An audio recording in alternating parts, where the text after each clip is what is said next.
사사기 7장 2절 말씀. 그때 여호와께서 기드온에게 말씀하셨습니다. 미디안 백성과 싸울 이스라엘 백성이 너무 많다. 이스라엘 사람들이 자기들 힘으로 싸워 승리했다고 자랑하는 것을 듣고 싶지 않다. 하나님의 선택하심을 받은 여러분, 이제 드디어 사사 기드온과 그의 군대는 진을 칩니다. 미디안과의 전쟁이 임박했습니다. 하지만 하나님은 자신의 사람들로 승리를 얻게 하시길 원했습니다. 그래서 기드온에게 지금 군사의 숫자가 너무 많다고 하십니다. 이스라엘 백성은 약 32,000명 정도가 모였지만 12절에 미디안 군사가 너무 많아서 메뚜기 떼같이 보인다는 표현을 볼 때 이스라엘 군사의 숫자는 결코 많은 것이 아니었습니다. 하나님은 두 번의 시험을 통해 하나님의 역사를 보게 될 최종 군사를 정하십니다. 첫째 기준은 믿음이었습니다. 기드온은 이스라엘 백성에게 명령합니다. 두려운 사람들은 집으로 가도 좋다. 전쟁이라는 것은 잠시 참고 견디면 되는 것이 아니라 부상을 당해 평생 불편하게 살아갈 수도 있고 잔인하게 죽임을 당할 수도 있고 적군에 끌려가 평생 비참하게 포로로 살아갈 수도 있습니다. 사사기 6장의 미디안 백성은 매우 강하고 잔인하게 이스라엘 백성을 대했던 것이 나와 있습니다. 여호와의 영을 받은 기드온이 나팔을 불자 다들 이끌려서 전쟁터에 나왔지만 이스라엘 백성은 미디안 백성을 무서워했을 것입니다.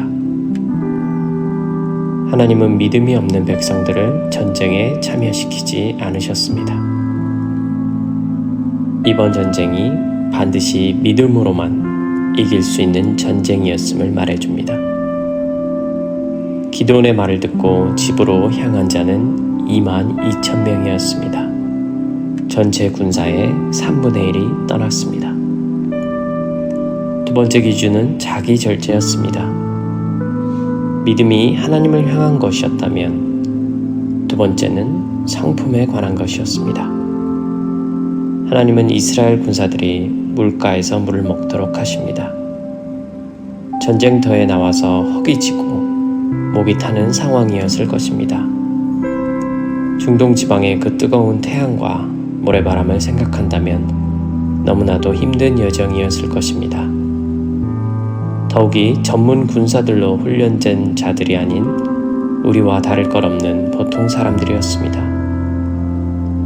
그 상황에 물을 먹게 되면 정말 머리를 물에 박고 들이킬 수밖에 없을 것 같습니다. 대부분의 백성들이 그랬습니다. 10,000명 중에 오직 300명만이 손으로 물을 떠서 마셨습니다. 평상시라면 문제가 되지 않았을 것 같습니다. 하지만 전시 상황이었습니다. 언제든지 적군들이 공격해 올 수 있는 상황이었습니다. 군사로서의 자기 절제를 가진 자들, 즉 본능에 충실할 수밖에 없는 상황 가운데 마음을 지켜낼 수 있는 300명을 남기셨습니다. 그들에게는 후대에 길이 남는 이름이 붙여집니다. 기드온과 300용사. 디모데후서 2장 3절에서 4절. 예수 그리스도의 훌륭한 군사답게 지금 우리가 받는 고난을 함께 겪으십시오. 군사는 자신의 지휘관을 따라 그를 기쁘게 해야 하기 때문에 이 세상의 작은 일에는 신경을 쓸 수가 없습니다. 그렇습니다. 우리는 그리스도의 군사로 부르심을 받았습니다. 두려움에 빠져 집으로 도망가는 군사가 될 수도 있고 믿음을 가진 군사가 될 수도 있습니다.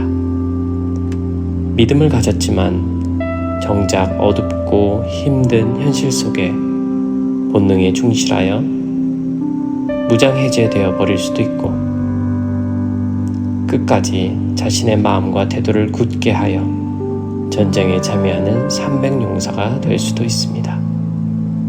믿음과 그 믿음을 담는 그릇, 모두 모두 필요합니다. 대장 되신 주 예수 그리스도와 함께 삶의 마지막 순간까지 죄에 대하여, 현실에 대하여, 세상에 대하여 싸워나가는 우리 모두 되길 간절히 기도합니다.